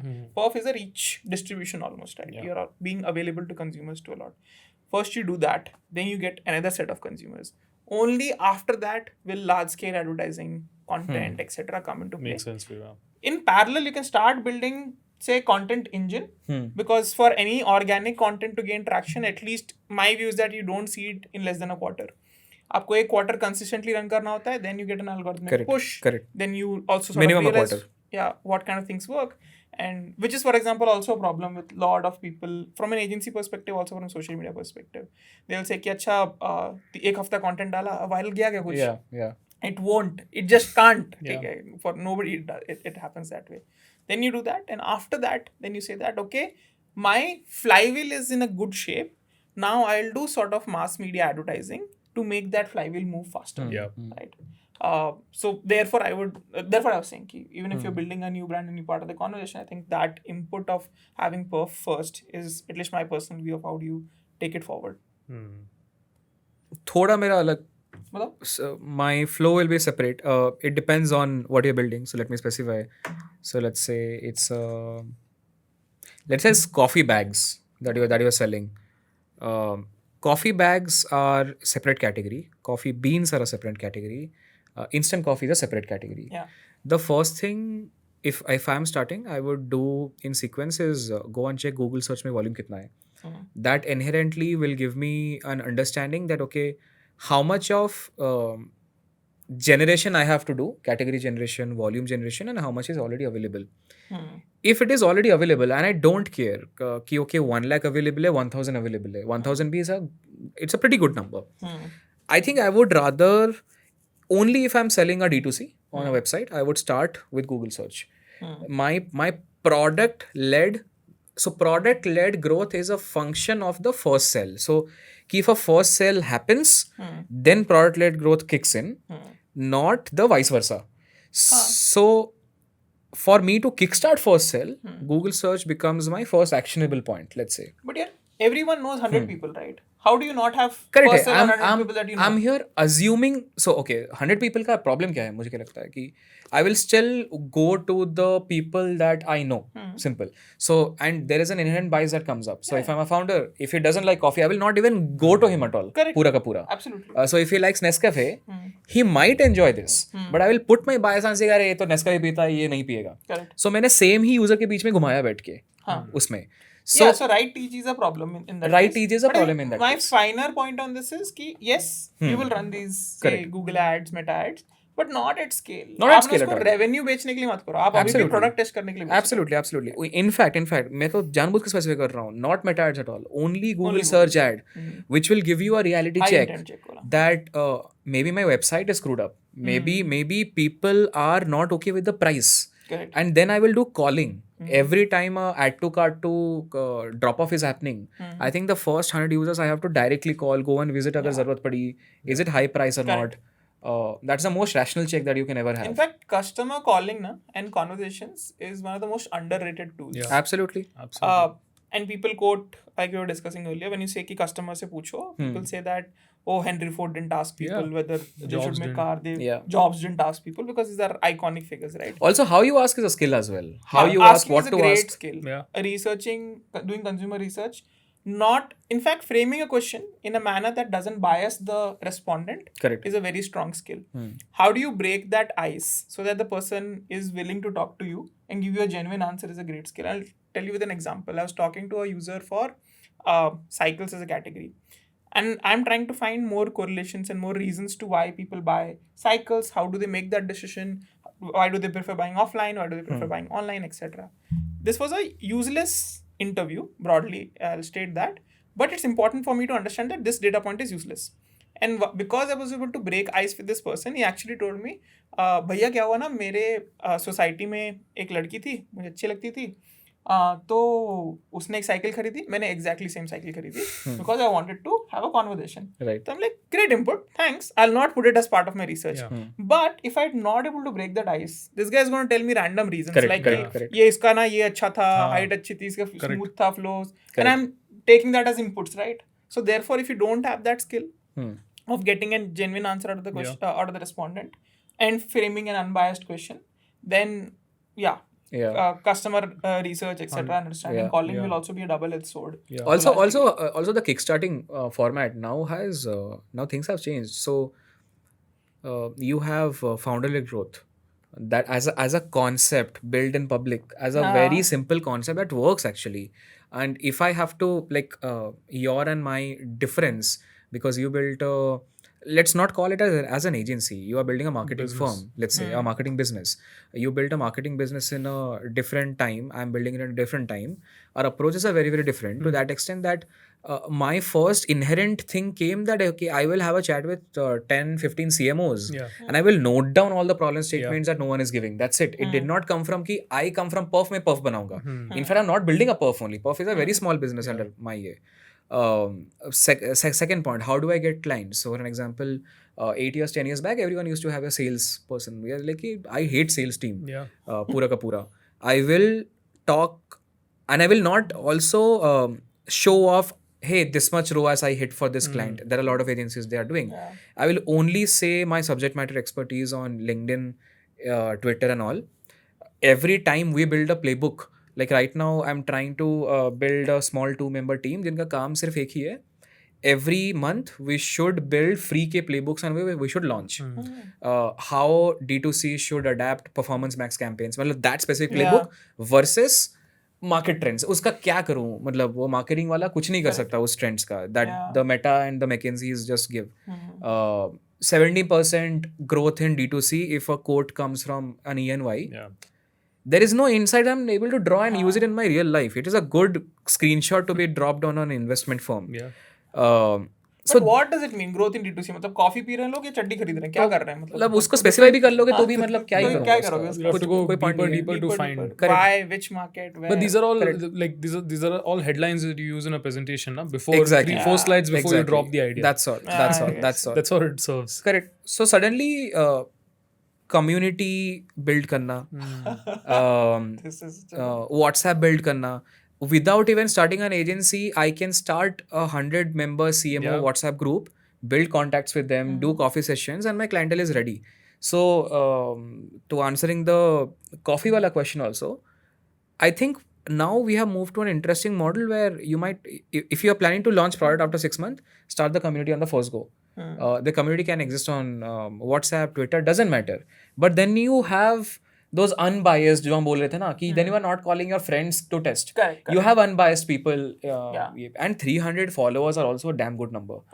But I would stray away from calling it the word community. I get scared of these FOMO lingos that come in marketing. And the problem with marketers is, na, all of us marketing folks, we are actually not a technical skill. Okay? We are broadly smart journalists. Right? So what we do is we make up jargons so that our job seems important. So, correct. Absolutely. तो उसमें क्या होता है कि सामने वाले ने community बना लिया है and community-led growth करते हैं, influencer कर देते हैं, virality करते हैं. These people run on trends, right, which are absolutely meaningless. In fact, a lot of people at Cult have called up people in my team, me, etc. How did Cult build a community? We didn't even know we were building a community till last year. This year, we when we were doing our annual planning, we saw that, hey, there is some substance in member-to-member interaction and member evangelization. These are two things that are happening. And members are ensuring that other members are also coming to the classes, so they're ensuring retention. So we have a play in community to make that happen. Now, it doesn't mean that every brand has to do community. तुम्हारा play ही नहीं है यार. Like, it's the same thing, right? Yeah. Every brand doesn't have to be on social media. Every brand doesn't have to do TV advertising. Every brand doesn't have to do community. So, but marketers won't have job, no? You can justify the salaries some way. That's why they keep saying everything is real. The problem is, how do you define your job as a marketer? As long as you define your job as I'm chasing the consumer and trying to solve for the needs, that job is always going to be there. Right. Yeah. Exactly. But like coming to the, like you said, like you are building the agency, you're starting off just now. So you're solving all kinds of new problems. Correct. But for you, you've been doing it for some time. Right. So one of the things where I get worried, sort of if I have to ever become a founder, is I feel like beyond a point, monotony, everything becomes an optimization exercise. That you're incrementally doing something, but what you really got into it for, to do disruptive work, is not happening. How has your journey been? How has it evolved over the last 7 years? Yeah, very interesting. I was talking to somebody internally about this. This is very funny, but I don't think we ever froze our business model until maybe this starting of this financial year in terms of services that actually bring revenue. So I think we, fortunately, unfortunately, or by fate, whatever it is, I looked at marketing as the function of doing strategy, creative, and the distribution. It's a function in marketing. So agencies are typically only doing strategy and creative, or they're doing strategy and distribution, right? They don't know I think in 2017, if I look at the top 10, 15 agencies in the country at that point in time, I don't think there's a single one of them that does both creative services as well as performance in-house. I can't think of any, at least at scale, right? Even today, when you look at that, a lot of people claim to, like, a lot of them do creative because now everyone does creative now, to be very honest, right? But that, everyone with mid-journey access does. yeah, exactly. But you wouldn't be able to go up in a pitch with the legacy creative agencies and then able to get an RFP for that kind of an invite, to be very honest. But we somehow managed to, for whatever reason. And that's because, again, we discussed a lot last time he was here about first principles and, thinking like a purebred marketer. So, unfortunately, fortunately, for the first 3 years until COVID, we had this seesaw between creative and performance, bringing in revenue.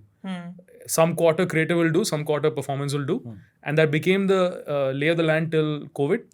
In COVID, I think it was month on month because the problem was that brands were trying to centralize everything with an agency saying, I don't want to have 3 agencies or 4 agencies on my roster.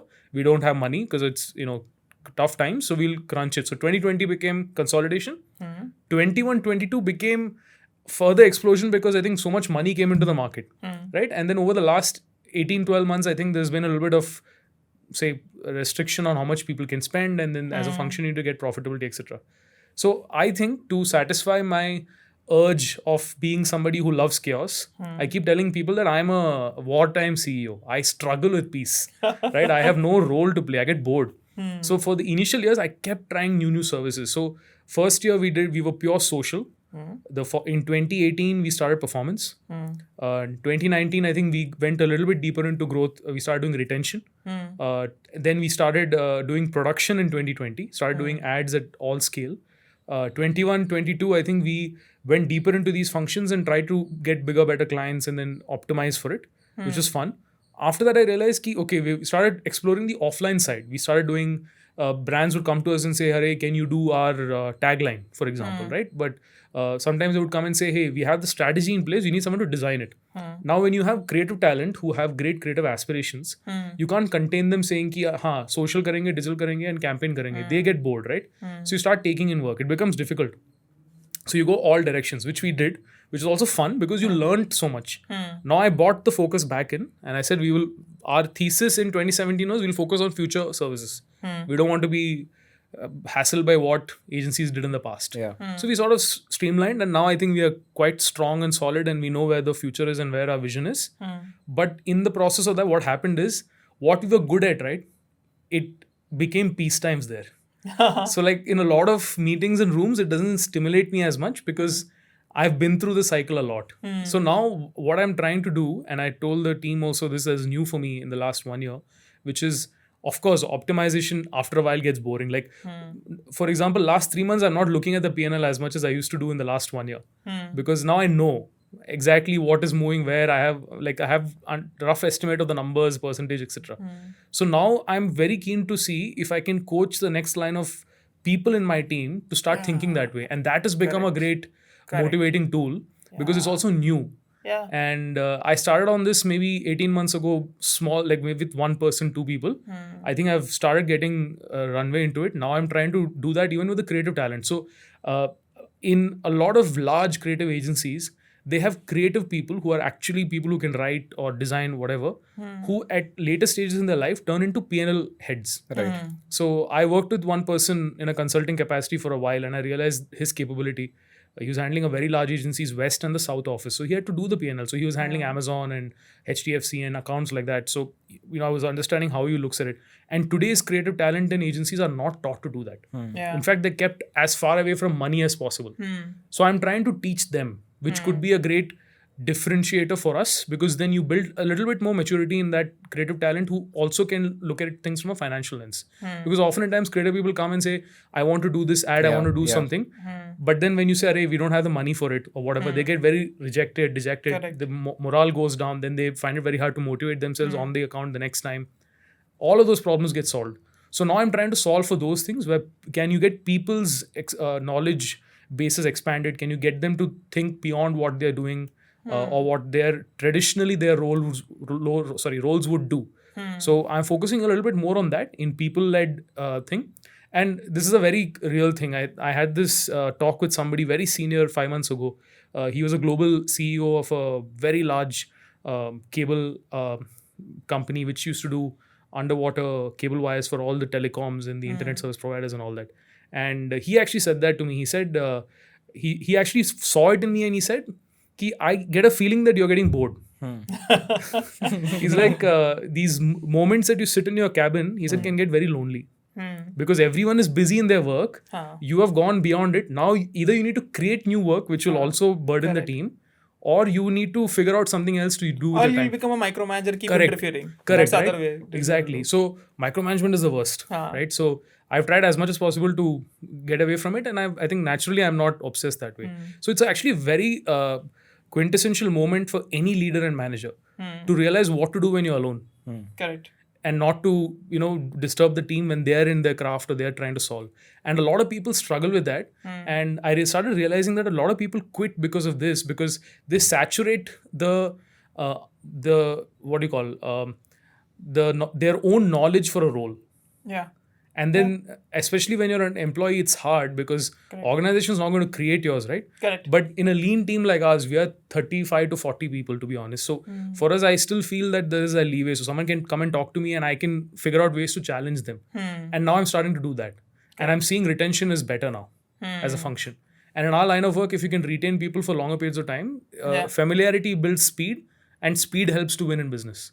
Correct. So I'm trying to figure out this now at every level. So can I do this at a junior level? Can I start predicting when they hit their saturation and what is the next level of challenge or motivation I can throw? So I solved this for myself first, and now I'm solving it for them. So for me, I think it's purpose essentially. So you have one. So what I do is I set 3 goals every year at the start, measurable goals. So one is a revenue goal, one is a net promoter score, and the third are subjective, something which the team cares about, which we co-create. So this year it is about winning advertising awards, for instance. So now those 3 will dictate what you do in a year. And you can reverse engineer the entire organization's, say, KRA based on that. Correct. So what I did is I restructured our entire appraisal process to a uniform system across the organization. Okay. All benched against these 3 goals. Okay. So then it helps. So at every sequential level, you have a thing. So it changed for me 1 year ago when I started to look at it from a sports lens. You have a season. Yeah. So for example, when IPL starts, Correct. you set goals, right? Correct. If you do that for the organization and look at everything from a season to season, it really helps. Yeah, I completely agree with you. In fact, I also see how you're, like, not just for you, for any leader, how eventually you have to become the coach of the team. You can't play, right? Exactly. You have to sit back and you still have to, say, sort of guide people. You can't even tell people. You can guide, Exactly. ask the right question and hope that they deliver what is expected to deliver to them and see progress season to season. Correct. Right? If I want someone to become an all-rounder, that fellow doesn't become an all-rounder in today's match. Yeah. He probably tries the other skill in the nets for some time. Next season, he tries it in a match, in a practice match. Then he probably gets to do that. Yeah. And you need to have patience also, because suddenly Mumbai Indians will come and take your player away for 100 crores. Yeah, true. So as Gujarat Titans, then you have to figure out, But where then you there is find... an interesting quote around this. There's a statement, right? A CFO asks the CEO, we're spending so much money on training our people. Yeah. What if they leave? Yeah. And What if the they CEO don't? says, what if they don't? What if we don't spend and they don't? Yeah. So Good that's stuff, very... We used to do this early days, and I realized I'm putting a lot of burden on the juniors in the team. So I would tell them, Saturdays, if you're free, just come to office. We'll discuss and we'll figure out some stuff. I'll teach you something, or we'll do something, early days, people were enthusiastic. I was also very enthusiastic. Then I think I realized that work-life balance is a thing, and today's generation is not so keen for it. And then I decided not to I think there's a word for that now. No? What's it called? It's struggle porn. Oh, acha. Oh. It's called struggle porn. So someone used that against me. They said, oh, he's telling his stories of struggles. And I said, but I was just trying to share some insights, to help you. But I got become branded. Papa level. Yaar, hum nadi cross karke padne jate the. I know, exactly. So that I stopped doing that a little. So I think coaching now has to be during the game. Yeah. Which is where I think the change is. And there's a Chinese saying, when the student is ready, the teacher arrives. So Exactly. person also has to be ready to be there at that point. In fact, I'm doing the same thing. I'm also spending a lot of time in consulting and teaching, because for me that's a way to help people who are, say, unable to see the bigger picture, unable to progress their career in a better or faster way, and how can actually enable that to happen. It gives me a lot of satisfaction, as opposed to tomorrow you tell me, hey, this 10 crore budget, hey, Shah Rukh Khan is going to be in this ad. I'll be like, हो गया यार, नहीं करना है, ठीक है. That film will come late. I will sit and wait for him during the ad shoot. All of this has happened. I'm not going to do this anymore. But what I really enjoy is, again, talking to smart people to learn on my own, and talking to smart people whom I can help in their learning better as well. Yeah, exactly. Yeah. And it's very gratifying at the end of it when people do perform and start winning. True. Yeah, you feel good. Yeah. And then you also then feel relaxed. You can take the eye off the game a little bit, knowing somebody's there to cover for you. Correct. So it feels great that way. It also helps in the sense that I think younger people these days are more, say, uninhibited. Yeah. So they ask you tough questions. Yeah. And it may either you will come out of it thinking that, hey, this philosophy that I'm operating with is wrong and I need to correct it, or you'll be able to explain it in such a manner that your thoughts become more and more reinforced and you're more confident about the work that you Correct. do. So I think that is also something strong that you can take away personally. It's not just about giving. There's a lot to take in that process as well. True. Yeah. Great. Great, yeah. Good to know. Chalo. Solid. We should do this more. Absolutely. Yeah. But yeah, if you want to speak to other people also, I'm happy to connect. Man. Yeah, Anyone done. that you want to reach out to.